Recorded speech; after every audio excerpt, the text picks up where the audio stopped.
Yeah, I'm pumped. Let's do it. Let's let the healing begin. Okay, I am back, and as I promised, tonight we are doing a one of my favorite, can't miss every season, gotta watch Christmas movie. I happen to celebrate Christmas. Well, sort of. I mean, sort of celebrate Christmas. Yes and no. And so Christmas movie. I love Christmas movies. There are a handful of Christmas movies that I watch every year. Uh, um, Oh, hold on. Let's do a few disclaimers first. These videos are completely unedited and unfiltered, so if I go off on a tangent, I go off on a tangent. I'm not going to edit it out. I'm going to leave it in, and if I say the wrong thing, I say the wrong thing, which happens sometimes, and so I put corrections under the description, in the description underneath the video. And just so you know, there will be spoilers, especially for the movie that I am reviewing, which tonight is The Ref. And sometimes I go off on tangents and give spoilers for other things, but have no fear. If you are worried about spoilers, look at the list of videos underneath. Look at the list. I do that wrong every time.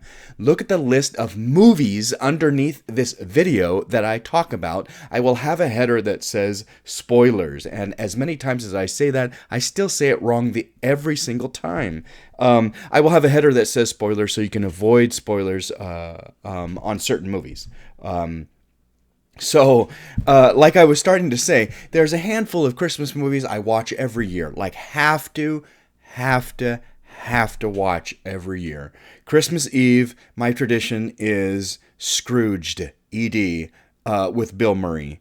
Absolutely my favorite Christmas movie of all time, and every year have to watch it.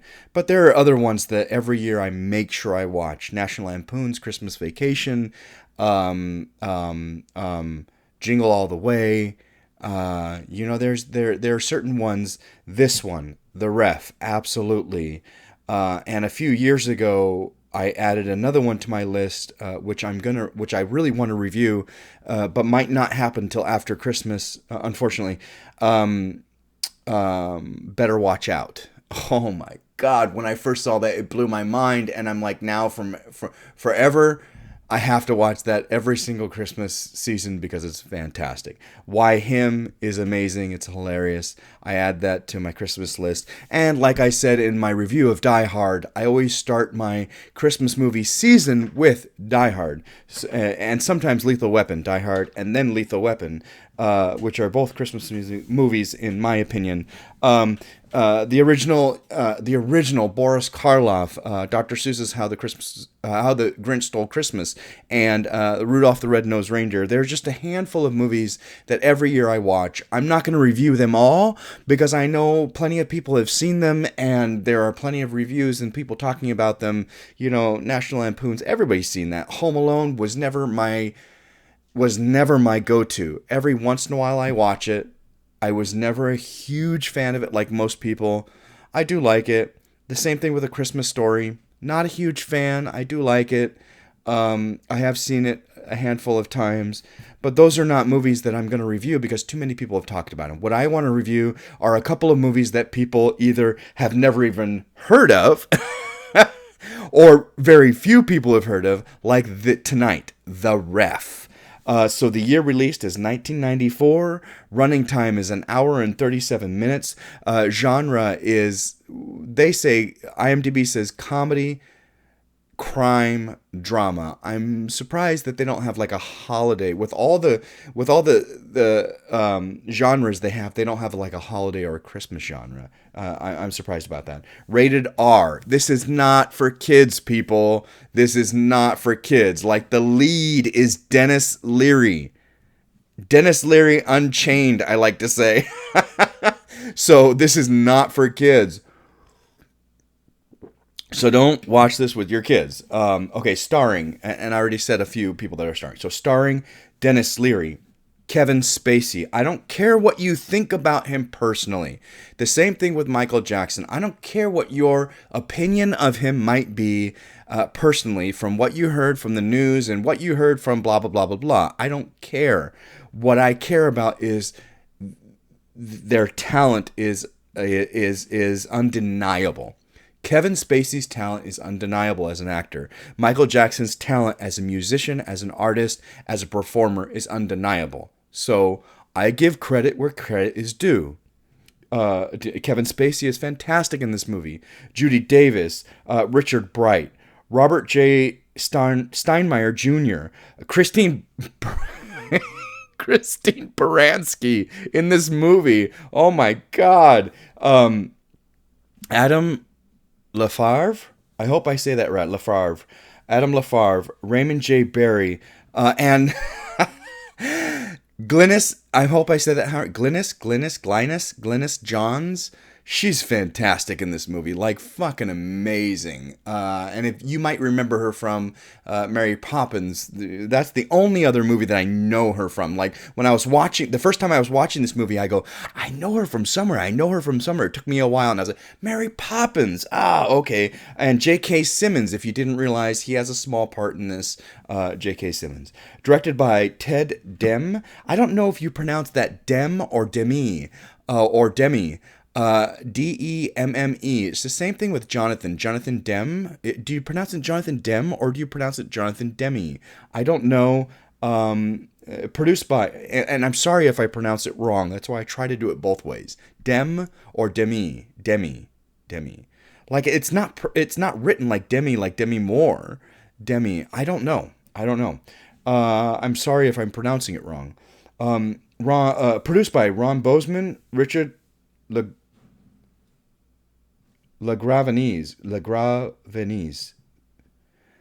That's another name I don't know how to pronounce. I'm sorry. LaGravenese. And Jeff Weiss. Written by Marie Weiss and Richard, again, LaGravenese. Music by David A. Stewart. I like the beginning music, the music that starts the movie off with the montage. And we're going to go right into the notes. Why not? The music for the beginning, the montage, it's like upbeat and fun. Da, da, da, da, da, da. It's really cool. And they go through like the town, the montage of the town. Like this is like some town in the middle of nowhere. I forget what town they say it is. Old Bay Brook. I think they call it Old Bay Brook. And like everybody, I'm sure, is like totally into Christmas. This is like Halloween Town, but Christmas. Like everybody's out on the streets and like singing and talking to people, and everybody knows each other, and every store you see is decorated for Christmas. The town hall is decorated for Christmas. Like everything is decorated for Christmas. It's like, wow, this town is totally into Christmas. I liked it. It's a cool opening scene. Definitely sets up the fact that we are watching a holiday, a Christmas movie. No mistake. And then what do we go right into is the therapy session. Uncredited B.D. Wong. I love this guy. He is great. He's so fun. This must have been a fun opportunity to just take on a tiny little role. He doesn't have much to do, but it's a fun little role, and he does such a great job. Got me some hot apple cider tonight. It's raining here in LA, and it's semi-cold, so it's nice to have hot apple cider. B.D. Wong, like I love him in this, in no small parts. He really does shine in this little part. The chemistry between Kevin Spacey and Judy Davis is remarkable. Like, wow, I love it. And then when you add Dennis Leary into the mix, it gets even better. But just them two back and forth. I mean, the casting was brilliant because these two people worked so well together. It does remind me of years later, because this is 1994. It does remind me of years later, Beauty and the Beast. No, American Beauty with Kevin Spacey and Annette Bening. Again, brilliant chemistry together, and they're arguing and they're bickering and they're blah blah blah blah blah. It's really really good. And to tell you the truth, when did American Beauty come out? 99, I think. Yes, 99. I don't think I saw the ref before I saw American Beauty. The Ref was not like a huge film. It was not like something I would remember in the movie theater, and probably at that age, 13 years old, I probably didn't see it in the theater. I don't know if I was going to. No, like I said, I kept all the movie stubs from when I first started going to movies on my own, which was 95, not 94. So I sure as heck didn't see this in the theater. And I don't think this is a movie that either one of my parents would have picked up and watched. This is definitely not that kind of film. So I don't think I saw this until years later when I was working at Blockbuster Video and was renting every little thing. And then I think I saw it on the shelf one day and was like, oh, I love all these actors, because I had already seen them in other... Well, no, I'm sorry, not Judy Davis. I didn't know Judy Davis, but I definitely knew Kevin Spacey and Dennis Leary from other things. I think at this point I had already seen Suicide Kings, which I fell in love with like right away. You know, that's a great vehicle for Christopher Walken. He is fantastic in that film. I've seen that film so many times. It's brilliant. It's hilarious. Suicide Kings. But Dennis Leary is a standout in that film, even though he's a side character. He's not a small character. He's a side character. He's supporting and brilliant. And I think that I had seen that already and already had a basis for like, oh, I like Dennis Leary. Never seen any of his stand-up, but really liked him, and had seen this on the shelf and went, oh, I like Kevin Spacey. I like Dennis Leary, and picked it up and was blown away. So, yes, I believe that I already knew, I had already seen American Beauty and Suicide Kings by the time I saw this. So, in my mind, I was like, oh, Kevin Spacey and Judy Davis, that chemistry is just like, American Beauty. But technically, it's the other way around, because this one was made first. So, every time I think of, oh, that's just like American Beauty, honestly, it's the other way around. American Beauty is like this. But because of the way I saw it, that's the way I see it. Or that's the way I say it. Anyway, let's move on. The writing is fantastic in this. The dialogue. Okay, so the story is There are intricate pieces to the story, and I think I say this a couple of times in my notes. And I have a lot of notes, so we need to move. I think I say this a lot of times in my notes, that the dialogue is brilliant in this film. The story it lasts. You can watch it today and have and there's nothing that I would think is dated, really. It's very small town. It's very simple. I don't think anything is dated. And the storyline is such that they keep you intrigued the entire time, which is smart for a film like this. But the dialogue is brilliantly written. The storyline is okay, written good, and keeps you engaged, but the dialogue is brilliant. So I just wanted to point that out. There are two things when you look at writing, and it's the dialogue, and then it's the story. So the dialogue is... Lloyd, what do you think of the dream? I think she should start telling it at dinner parties to all our friends. There are so many great lines in this movie, and a lot of my notes are the lines. I could literally just quote every single line from the movie, because everything is brilliant. Like it's so... This whole opening scene with B.D. Wong with the therapist, it just sets up the entire thing. It's so fantastic. It sets up, and I love the cuts between, the craziness of they're arguing in that therapy session, and then the quiet, like, precise Gus stealing the stuff. Like, I love those cuts in between that we're showing both of those. And then when obviously in the therapy session, when you ding, let's just try to lower our voices, and they both go, fuck you.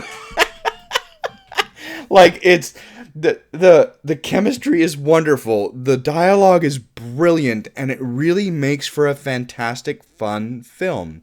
I have this note for later on. I'm going to do it later on. So when they're cutting in the scenes of the theft, I made this note for myself because I didn't look it up because I was watching the movie making notes. And I said, when he goes down this thing and the booby trap, and he goes down, and the dog like comes up, and he throws the cue ball at him, and the dog grabs it and eats it. I thought to myself, that's canine. Who did it first? Did the ref do it, or did Canine do it? Okay, so now I have to look up Canine. What year was Canine with Jim Belushi? 1989. That did it way before this. Okay, so whether the writer had that in mind or not, it doesn't matter. If somebody else did it before, I remembered it, I recognized it, I just didn't remember which one was first. So absolutely, Canine is a fun film, you know, with Belushi. I think it's great. It's been a little while since I've seen it, but made way before this. So this was 94, Canine was 89. So definitely Canine did that first with the dog eating the cue ball. Actually, I don't know if another movie had done it before that, but the first time I remember it, the earliest that I remember it, is Canine. I love the look that Dennis Leary gives when the dog is like uninterested in something. Like he throws a cue ball off and he goes here, and he doesn't chase it. And then he's like picks out the necklace and realizes the dog wants that, and that look he gives him, that little look, is just great. And then, you know, gets the dog to go after the necklace. Camera work. Okay, I have, you know, sometimes like I love if you haven't seen Game Night is brilliant. It made me really appreciate Jason Bateman's style of comedy. I was never a huge fan of Jason Bateman, but when I saw Game Night and was blown away, it was so hilarious and so wonderful, I started to pay attention to him. And then I saw Hancock, and then I saw Bad Words and was like, dude, Jason Bateman is amazing. Bad Words, just oh my god, that is brilliant. Bad Words, oh my god. So the reason why I bring up Game Night is because, like this, sometimes they do something with the camera that you're like, holy crap, I've never seen that done before. That's really well done. I like it. And they did this in Game Night, and I'm not going to mention it in there, but a couple of times they did some brilliant camera work in Game Night, and I was like, holy shit, that's really well done. And they did it multiple different effects throughout the movie. Were like, I love that. I can't believe this isn't a comedy. Like, wonderful. And this moment that I'm about to talk about in The Ref, I was like, wow, that was really well done. So, after you know, the police come, the booby trap goes off, he gets away, the dog bites him in the ass, he gets out, and the police show up at the house, Willard's house. The camera movement, the slow pan over as the police are arriving, and then the twist down to like the ground to see the cigarette butts on the ground. Excuse me, the cigarette butts that have accumulated because his buddy was sitting there in the car. But what we want to show is the car is gone and his buddy is gone, and the cigarette butts are there, still smoldering. But what I'm talking about is the camera work, the slow movement pan, the twist, and then the dissolve into the convenience store as the camera is twisting. It's a really neat effect. Showing the dichotomy between the two scenes and what we're looking at. And, you know, we're in a comedy, and I wasn't expecting that well done of a transition. The camera movement and transition. I really like that. It's a really nice little piece. They don't do a whole lot here in this film with the camera that I appreciate, but that one stood out. Absolutely stood out. And I have to mention this conversation in the convenience store with the patron and the lady who is the checkout lady or whatever. This is why I say the dialogue is brilliant. Okay, it's not necessarily furthering the story at all, because this conversation is not at all. It's expositional. It's in the background. It's no character that we would ever know. It's no character that we ever follow. So it's not furthering the story, but it's brilliant dialogue where they're complaining in the background about, I've got 25 relatives showing up in an hour, and you have one can of eggnog or one bottle of eggnog. And what am I supposed to do? Why can't you go home and make some? Make some? Are you crazy? I got relatives coming in an hour. I can't believe it. And she's making it, this customer is making it the convenience store clerk's fault that she doesn't have more eggnog on Christmas Eve. And so if you've ever worked retail, or if you've ever, spent time in a retail store during Christmas, this shit happens. Really? You're gonna yell at the clerk who is just there as an hourly person working and making money, complaining that on Christmas Eve they have one bottle of eggnog at 7 or 8 o'clock at night? Really? But it's so funny because it's so true and it's well done. These actors are great. Who did that little scene, that little piece. It's really well done. So funny. Denis Leary's amazing in this film. And I think I put this note for later, but I'm going to say it now. This film is like a vehicle for Denis Leary to just be Denis Leary. And it's fantastic. They allow him to be him at multiple, just have fun with it and spit out whatever comes out and just give us Denis Leary. And I love it. I love it.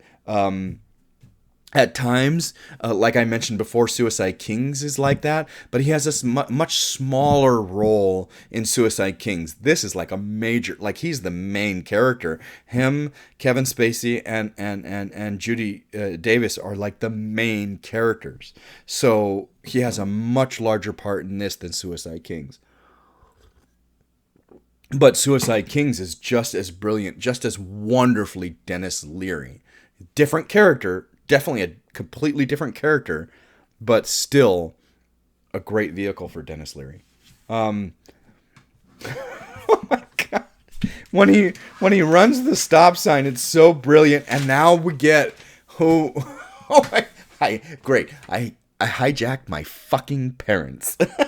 Now we know what we got into, what we're into. Oh, great! Now we know where we're going with this film. If you didn't watch the preview, if you don't know anything about the movie, now you know where we're going. Okay, the two stories have converged. Here we are. Now he's got, he's trying to get away. He's got hostages, and they're fucking his fucking parents. The two bumbling police officers. Oh my god. Okay, so I have this huge note, and it boils down to, in a film like this, you really have to either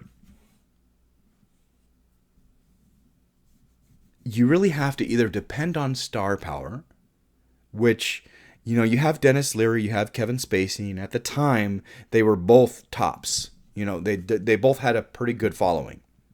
Okay. Kevin Spacey hadn't done American Beauty yet, so he hadn't won his, that Academy Award yet, but he still had a following because he had done a lot of other things. Denis Leary was doing a lot of stand-up comedy, so he definitely had a following. Okay, so you have two actors who have a following, but like nobody else. Ted Demme, I'd never really heard of him. I'm going to click on him right now and say, has he done anything else that I would know? Okay, has he done anything else that I would know before The Ref? Okay, because we can't go off of we're talking about The Ref.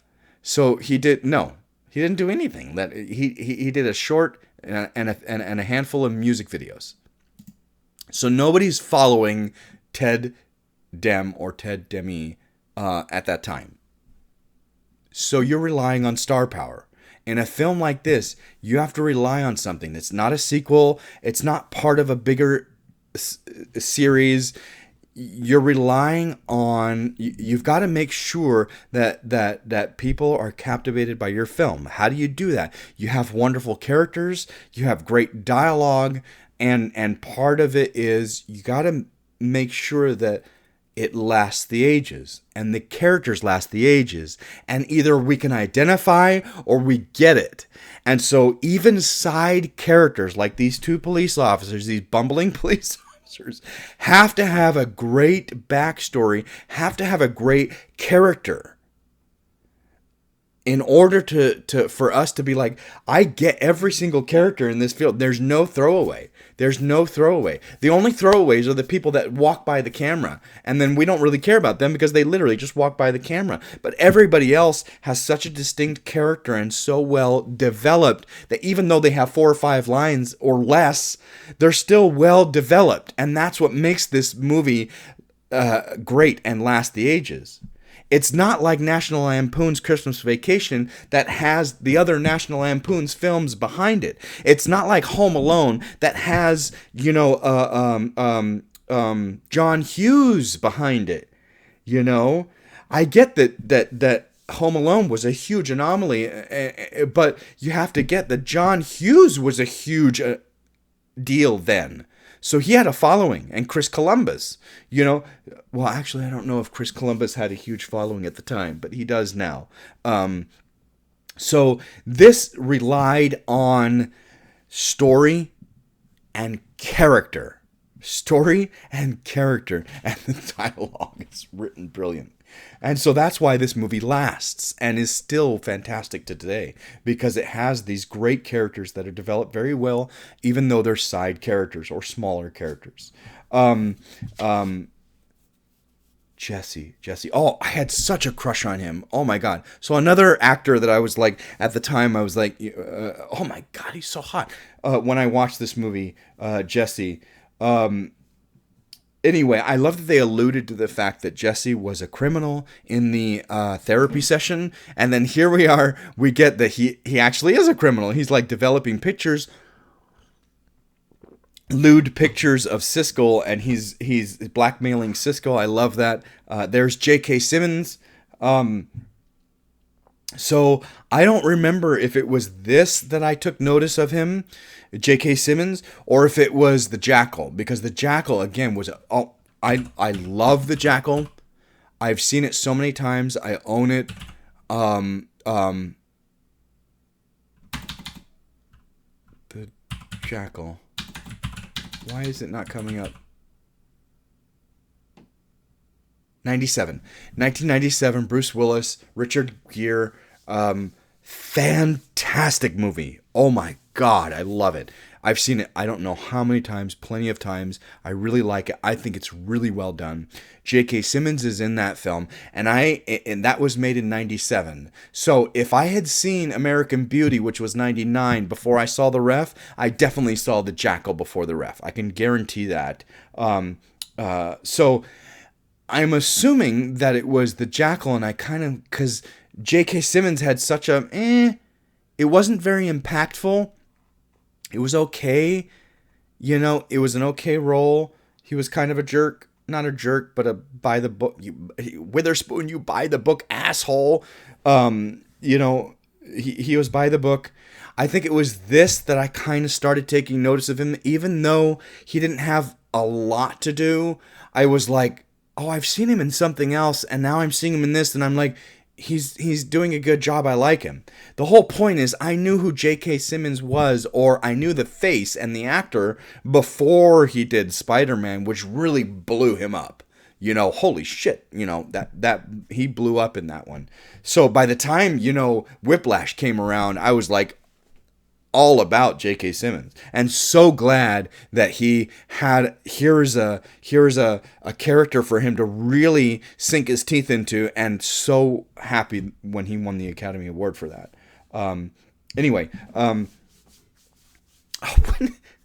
when Gus is in the house and he and they're talking about how people are coming for dinner or whatever, and he walks by the nativity. The little nativity sitting there. Okay, I know not everybody is Christian. I'm not trying to offend anybody in any way. At one point or another, I considered myself Christian. I don't know what I consider myself now, even though I do believe in God. I do believe that there was a man named Jesus Christ that lived and walked on the earth, absolutely. But I don't know. I would not call myself Christian simply because I don't want to associate myself with a religion that has gone so far extreme. Nowadays associating yourself with Christian is just you're associating yourself with such extreme ridiculous behavior that I don't want to associate myself with that, and that's the only reason why I don't call myself Christian anymore, because of that ridiculousness. But what I'm getting at is I don't want to offend anybody, but the nativity in this scene is so we have to believe they talk about nativity multiple times in this scene. So what we have to believe is that this family is Christian. I don't think they come out and say it, and that's fine. But I believe that they believe in some sort of Christian or Catholicism or something like that, because they're celebrating Christmas and they have the nativity set sitting there. And the reason I bring up the nativity set is because Dennis Leary, Gus walks by. He picks up the baby Jesus and eats it. And is like, Jesus, what? I have never seen, heard of, or had reference to an edible nativity ever in my life. And I grew up, I was raised Seventh-day Adventist, so we believed in Jesus Christ and the nativity, and I continued to be non-denominational Christian for a long time, so I believed in Jesus Christ and the nativity, and the nativity has been a part of my upbringing and life and background since I was born. And never in my life have I seen an edible nativity, and for him to just automatically, oh, it's edible, and picks it up and bite. Who would even think? Where in the world are there edible nativities so often that you automatically are like, oh, it's edible, I'm just going to pick up Jesus and bite into him? What? That always rings weird and false to me every single time I watch this movie. Like, what? An edible nativity? I've never even heard of that. Never even heard of that. Okay. Okay, moving on. This dinner scene at the restaurant, where the family that's coming to dinner has dinner before they show up because Caroline can't cook. This whole scene is hilarious. And now you get that the whole fucking family is crazy. It's not just Lloyd and Caroline. Like, the whole family is crazy. And it's fun, and they're ridiculous. And again, the dialogue is very, very well written. And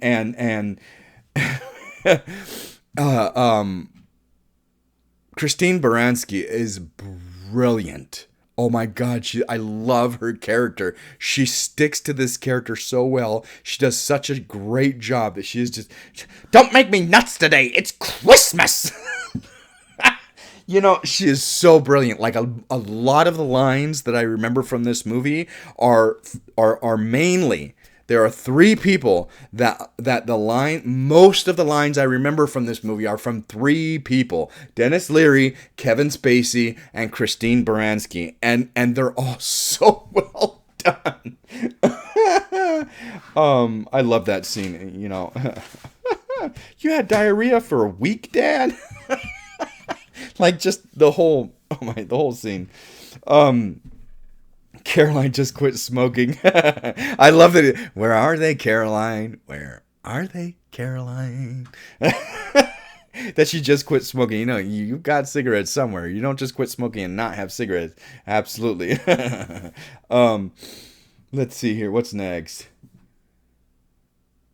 Humans get frightened when they have... Humans get frightened because they have feelings. Didn't your alien leaders tell you that before they sent you here? The dialogue. I could literally, like, there are so many lines in this movie. Like, most of my notes could be just the brilliant lines and the well done. Like, I mean, in between everything that I've just mentioned, in between all my notes, there are so many brilliant lines. This whole movie is like a catalyst for brilliant lines. You just got to listen to it and have fun and just like, it's fantastic. It's fantastic. George the Santa Claus. Oh my God. Another great character. Like I said, this movie relies on great characters to keep you through, timeless. They're not doing anything dated, and like the interpersonal relationships and the dialogue, it's just brilliant. It's a great comedy. It's just great. If you haven't seen it and you're an adult, I would not recommend this to kids. But if you haven't seen it and you're an adult, I say, and you like raunchy comedies, fucking watch it. It's hilarious. It's hilarious.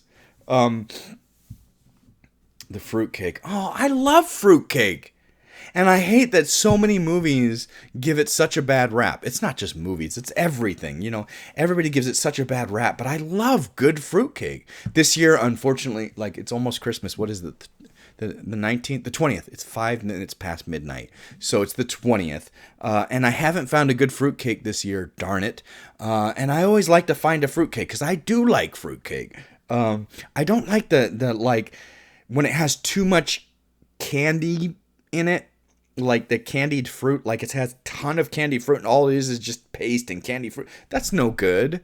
You got to have, it's a cake. You got to have cake in there. But when you have a good fruit cake, it's like delicious as fuck, and I could eat that all day long. I could eat that day after day after day if it's really made well. And I've had some really good ones, but you know, so many movies and so many you know, rumors and blah blah blah, and it just give fruitcake such a bad rap.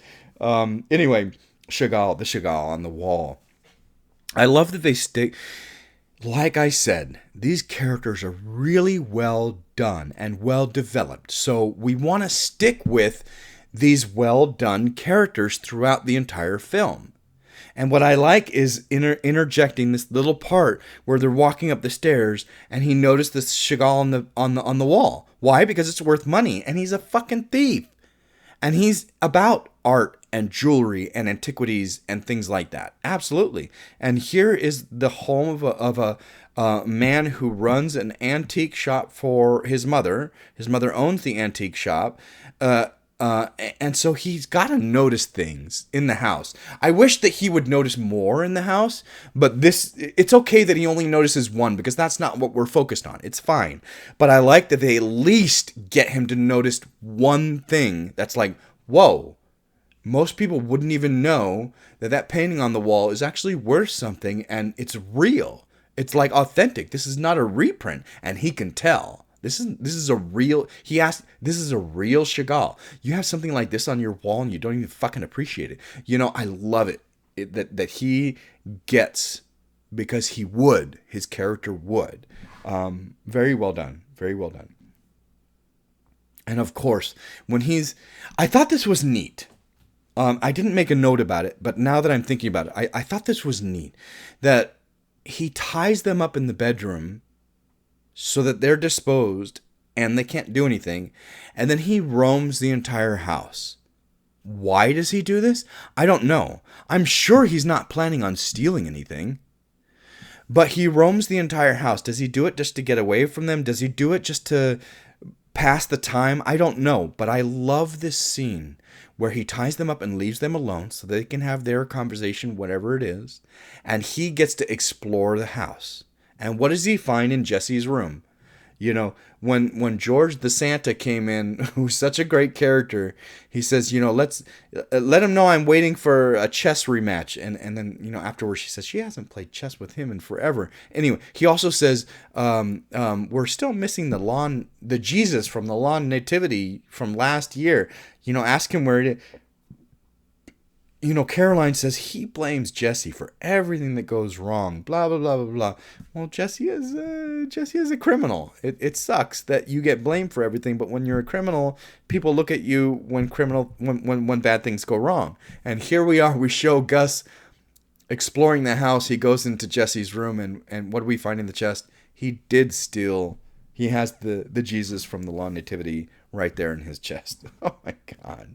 It reminds me of Stand By Me, where he's like, he's like, everybody blamed me for taking the milk money.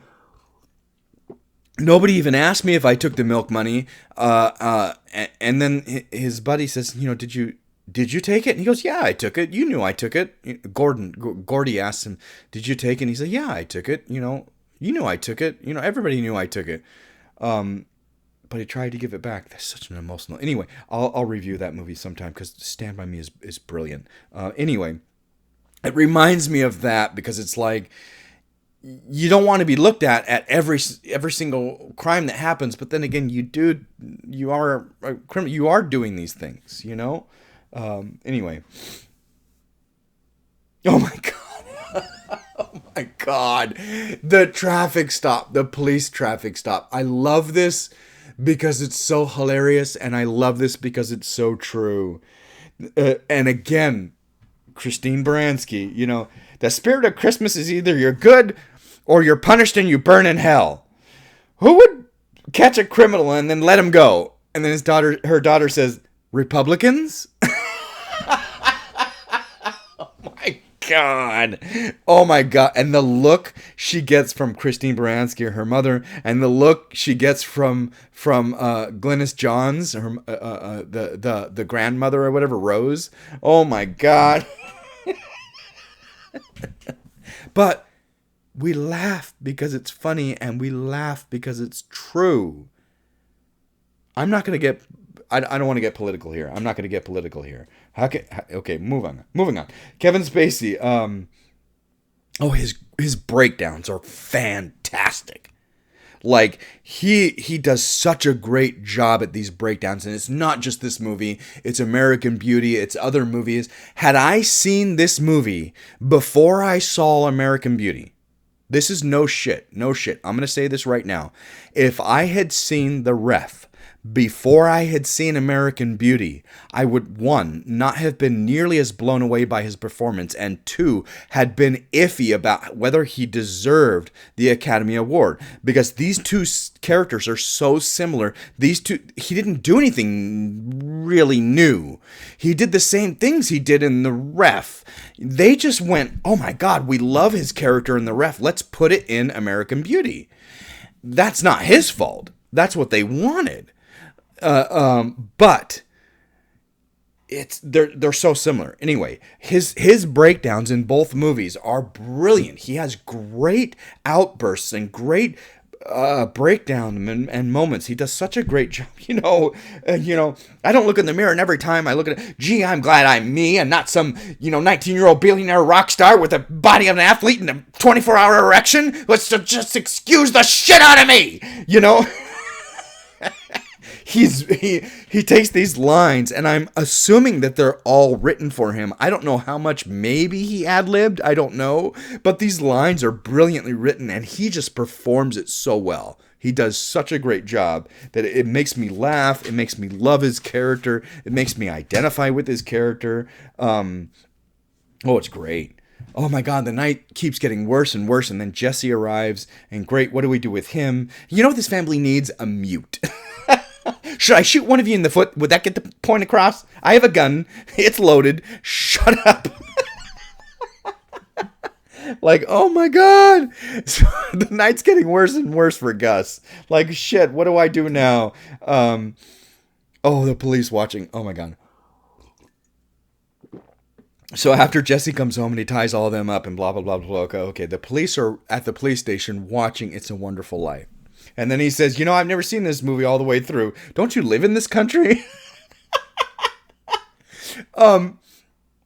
So It's a Wonderful Life is another one of those movies that I like it. It's not something I watch every year. I do like it. My dad loved that movie. And I think he watched it every year. If I'm not mistaken, he loved that movie. He watched it all the time. I had the fortune of being able to play George Bailey on stage in a production of It's a Wonderful Life. And so I know the story so well. I know the lines so well that watching the movie for me is a little challenging now. Not then. I mean, I had seen the movie a couple of times, so I knew the story and I knew what I was auditioning for.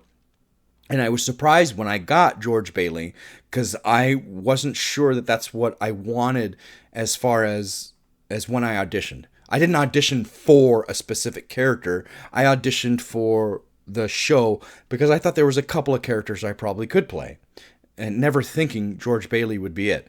But when I was cast as George Bailey and I took on that character, of course I didn't look anything like I do now. I mean, we're talking about a long time ago. I had hair. I was about 160 pounds instead of 230. So I wasn't nearly as muscular. I was smaller. I looked completely different. Looked great in a suit. Anyway, when I took on that character and all the lines, after that, it's been hard for me to watch any film version of it, the film now. And the same happened to me when I did Hamlet. When I played Hamlet when I was 17 years old on stage, I had people coming up to me after almost every single performance. People came up to me and said, I never understood Shakespeare before, and now I get it. I get who he was. I get what he was trying to do. People understood because of how I portrayed it, because of how I performed. It was near unedited. A lot of Polonius got cut because our Polonius was not fantastic, and we cut a couple of little things here and there, but for the most part, Hamlet was almost completely unedited.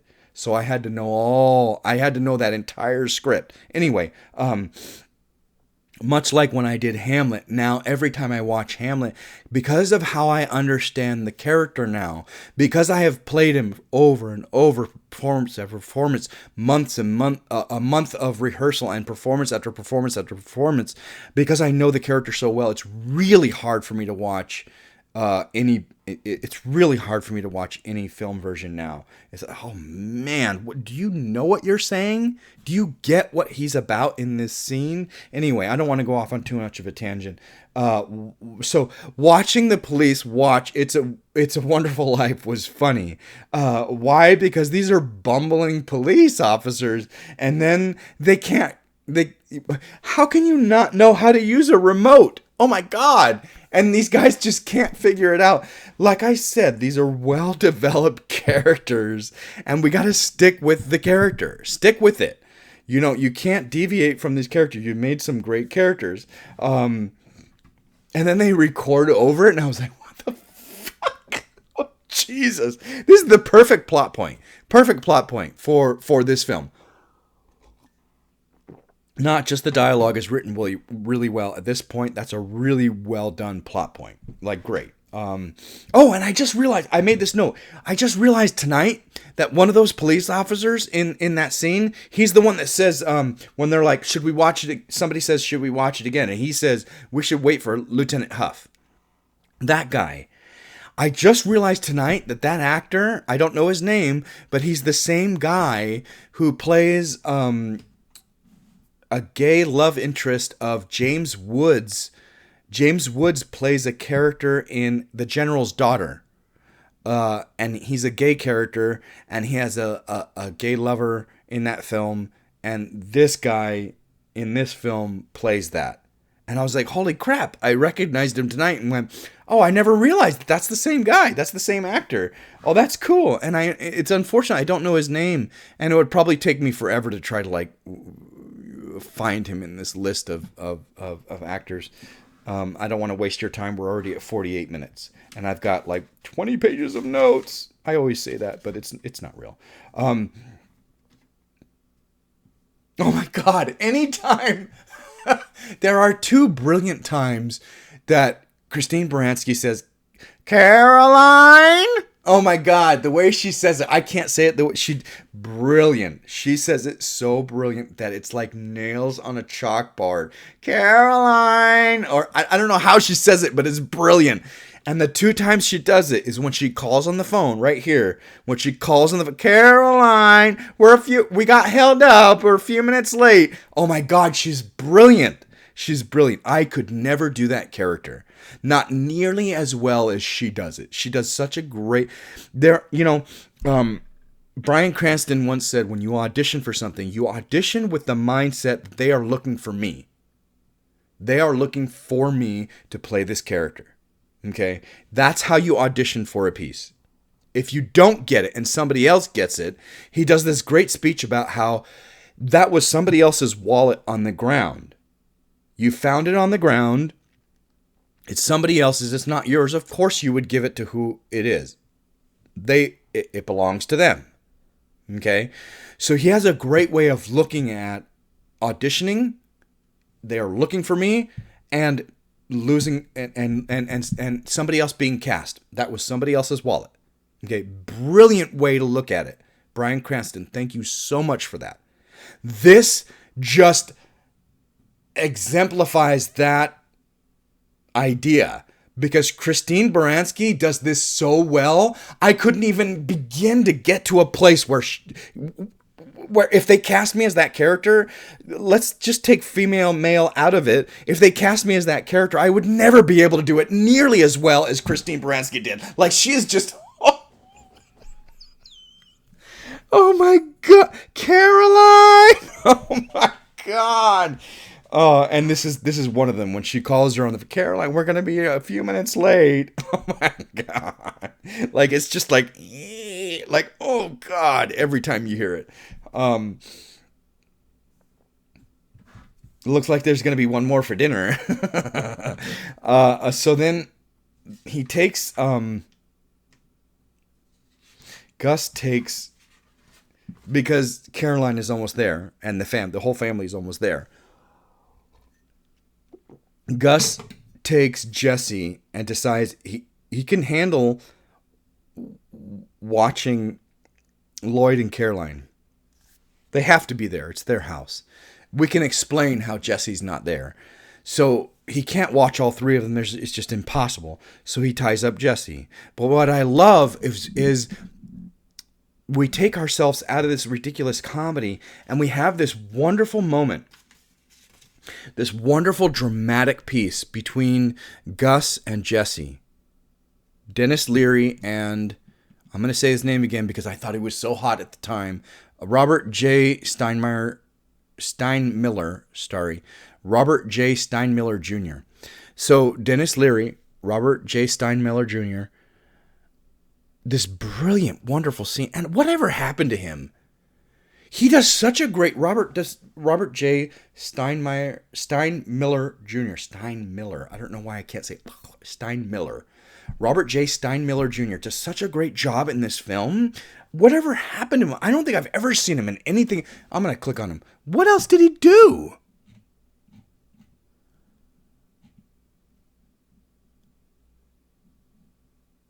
Oh, that was the TV show. Rudy? I remember Rudy. I own it. I haven't seen it for a while, but I own it. I need to watch that again and try to find him. He didn't really do anything after this. Nothing I've heard of. Nothing I heard of. He did something in 2023, so good, he's still working. But he does such a great job in this film that I'm like, why didn't he blow up? Like Timothée Chalamet. Why didn't he blow up? Maybe he didn't want it. Maybe he didn't want it. But anyway, let's get back to my notes. This beautiful scene between the two of them talking about how when he's tying him up, he's telling him, you have such a great life. And he's like, are you kidding? Like, running around stealing shit may sound cool when you're 15 years old, but it sucks just a little bit when you're 35 years old. You got a partner who's 56. He's an alcoholic, can't figure out why they took Happy Days off the air. You know, this whole speech that Dennis Leary has. And then you see these kids like you on these television programs, and they got opportunities up the ass, and they piss and they moan about things don't always go your way. Well, welcome to the real life where things don't always go your fucking way. I could recite this entire movie probably. If I didn't have as much to drink, I probably could recite this entire film. It's really well done, and he's really trying to get to this kid, but the kid doesn't get it. And the whole point is the grass is greener on the other side. The kid hates where he's at. His parents fight all the time. I get it. I've been there. Trust me, I've been there. I've been calling the police. I've been, through violence. I've been through blood. I've been through, yes, I get it, more than this kid has been through. I've been through shit, in my childhood. So I get how he feels like this is just, I have zero opportunity. I need to get out of here. And I also get how Gus is like, you're fucking insane if you think that I have a good life. This is a mess. I'm 35 years old and I have nothing. I'm still fucking stealing and running from the police and stuck in this house, with these fucking people. Like, how can you say my life is going on? It's just a really well done scene that almost like, how is this in this movie? Like, how is this in this fun comedy fluff piece? Like this really nice, serious scene in this fluff piece of a movie. There have been multiple movies that I can think of that they have one scene that I just went, how did that make it into that scene? The Expendables. There is this insanely amazing, I would say, Academy Award worthy scene between Sylvester Stallone and Mickey Rourke in The Expendables, the original Expendables film. That's goddamn gorgeous. Gorgeous. Every time I watch it, I'm like, how is this in this ridiculous fluff piece of a film? This scene is brilliant. And it's anyway, like this scene stands out in this film. Like this scene belongs in something else, but the brilliance belongs in something else. The storyline belongs in this film. Okay, moving on. Tell me about this doctor guy. I love that he takes on. So B.D. Wong is technically uncredited in this film, even though he plays the therapist in the beginning. Psychologist, therapist, I don't know. But anyway, even though he plays that character in the beginning of the film, he's uncredited. But what I love is that when they give Dennis Leary, Gus's character, a name, it's the doctor a name, it's Wong. It's actually BD's last name. I was like, that's cool. I like that.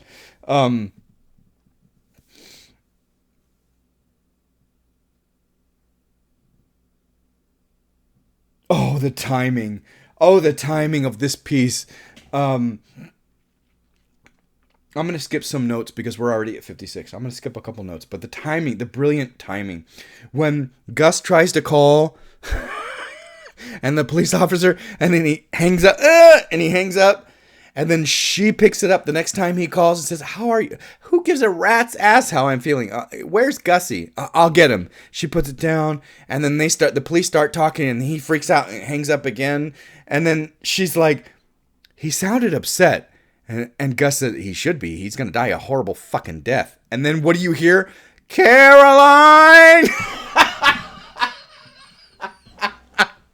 Caroline's like, speaking of which, it's just brilliant. Again, that Caroline line by Christine Baranski is fucking perfect. Fucking perfect. And it's just like, he sounded upset. He should be. He's going to die a horrible fucking death. Caroline! Speaking of which. Oh my God. The dinner that she makes, they make a point out of saying how she's a horrible cook and blah, blah, blah, blah, blah.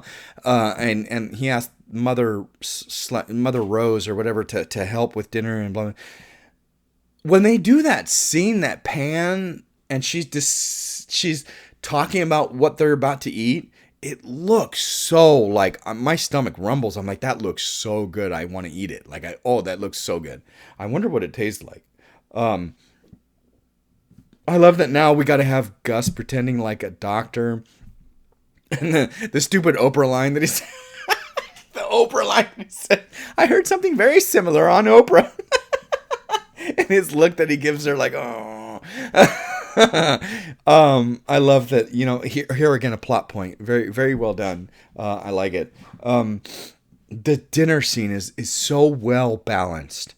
If you just watch that dinner scene before the break and you go into the kitchen, that whole first dinner scene with all of them is so well balanced. Everybody has something to say and very well done. And that dialogue, again, the dialogue is brilliant. So it's just written so well. I love it. I love watching that scene. It's so fun to see it. And then later on, there are other, in the living room, in the living room, honestly, it's Caroline and Lloyd heavy, but it's supposed to be because they're the ones working out their shit, whereas the other people have interjections. The dinner scene is actually very well balanced and really, really neat. I like it. I like the lines in that.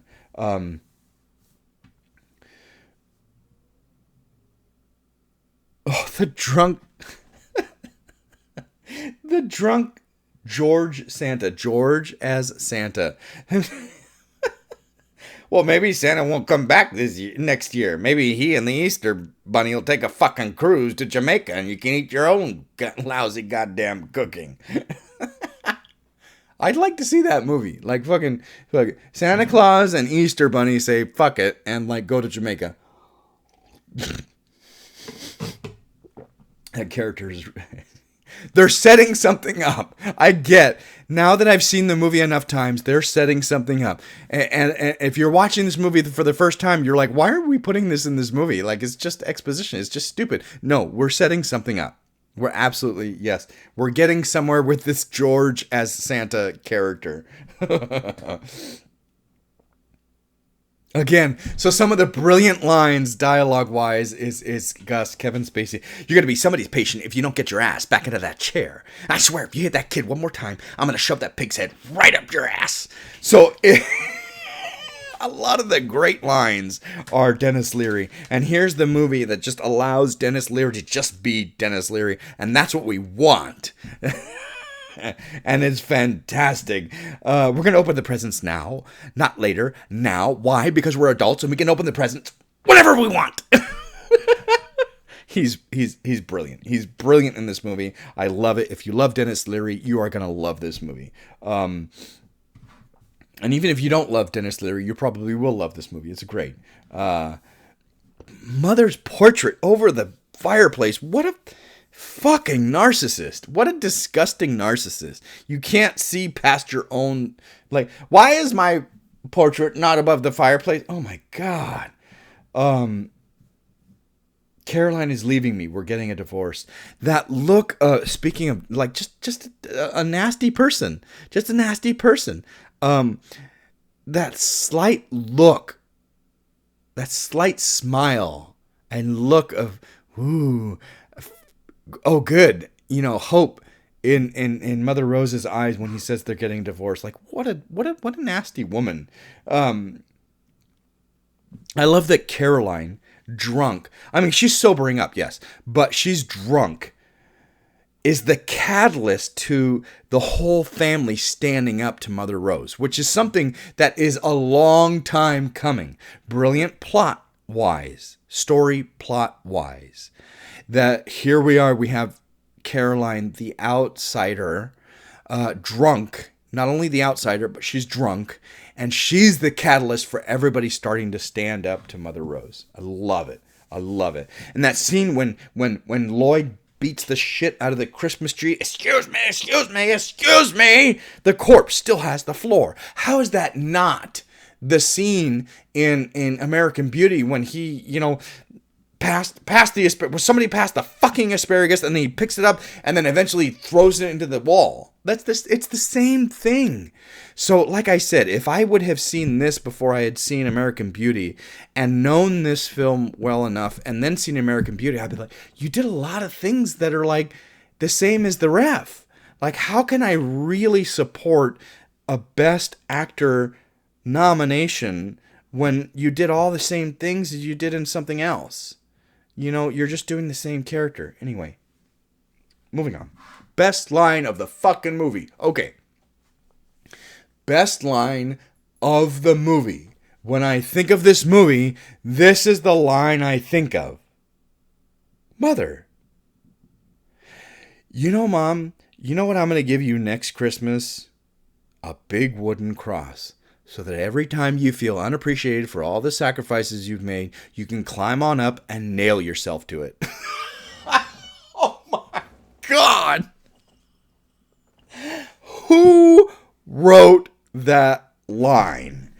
It is brilliant and it is hilarious. And Kevin Spacey does it fantastically. Okay, the writers, Marie Weiss and Richard LaGravenese. Which one of them came up with this line? Or did did Kevin Spacey come up with this line? I don't know, but this is brilliant. You can climb on up and knit yourself to it. Oh my God. And the reaction out of the people is brilliant. It's brilliant. Oh, and then we get Siskel. Siskel shows up and forces Gus to reveal himself as who he really is. He's not Dr. Wong.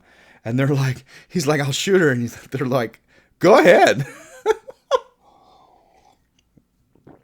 And then they tie up Mother Rose. So they're scared that the world will find out how small their penises are. Lady, I'd like to tie you to the back of a truck. You don't have the balls. So, is it Glynis or Glynis? Glynis Johns? She is brilliant in this character. There are multiple fantastic performances, and she's one of them. Dennis Leary, Judy Davis, Kevin Spacey, Glynis Johns, Christine Baranski, all of them. Brilliant performances in this film. And she's just she sticks to this character like glue, and she does it so well. And I love it. Lady, your husband ain't dead. He's hiding. Oh my God. Wow. Wow.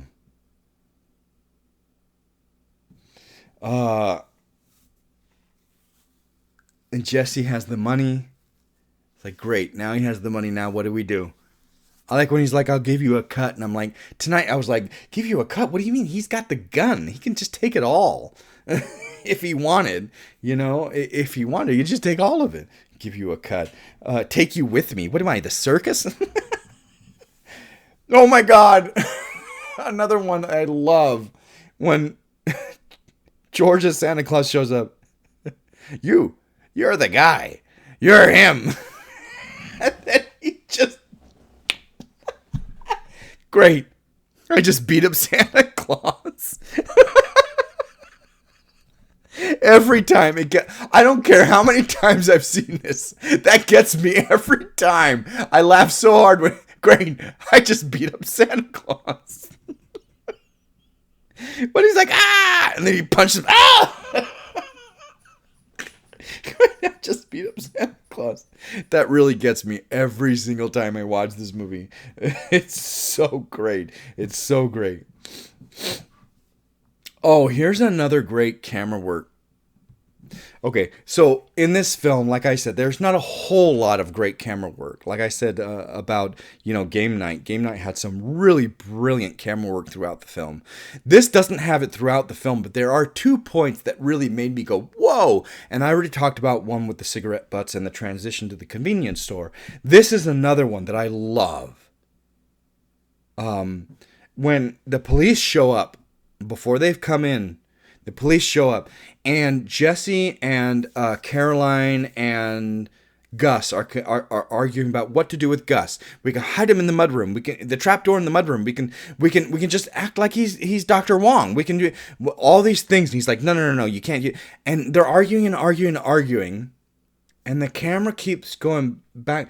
The police are showing up, and then they show Lloyd, and he's not part of the argument, and he's thinking, and you see that brilliant and back and forth, and finally they land on Lloyd, and you see him again, wonderful performance by Kevin Spacey, and you see that like he has the idea.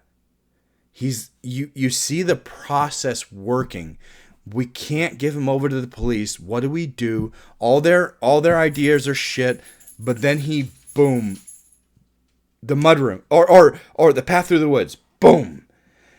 Great camera work. I love that camera work. I love the editing there. It's really, really well done.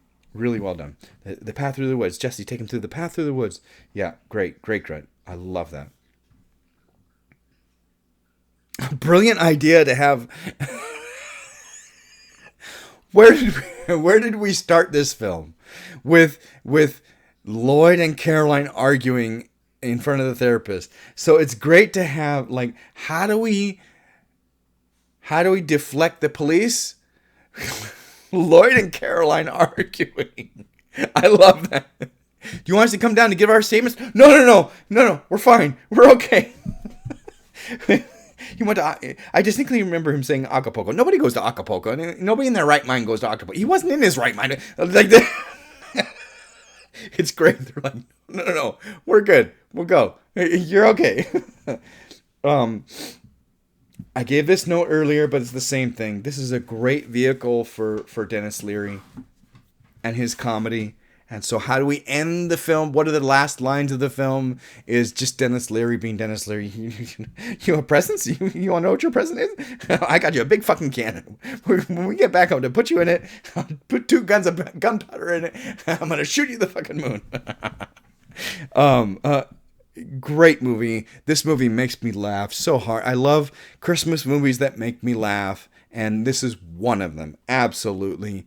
So if you haven't seen The Ref, there's nothing I said that's really like gonna ruin the movie for you at all. So honestly, if you haven't seen it, watch it. It's hilarious. It's fantastic. I know it's 1994, but there's nothing in it that really dates it. Not in my mind. I just think it's hilarious and it lasts. It holds up to today. So the next movie I'll get you is a review from the book. Trust me, I already have it in mind. I know exactly what it's going to be. So we will see you soon. Thank you for listening.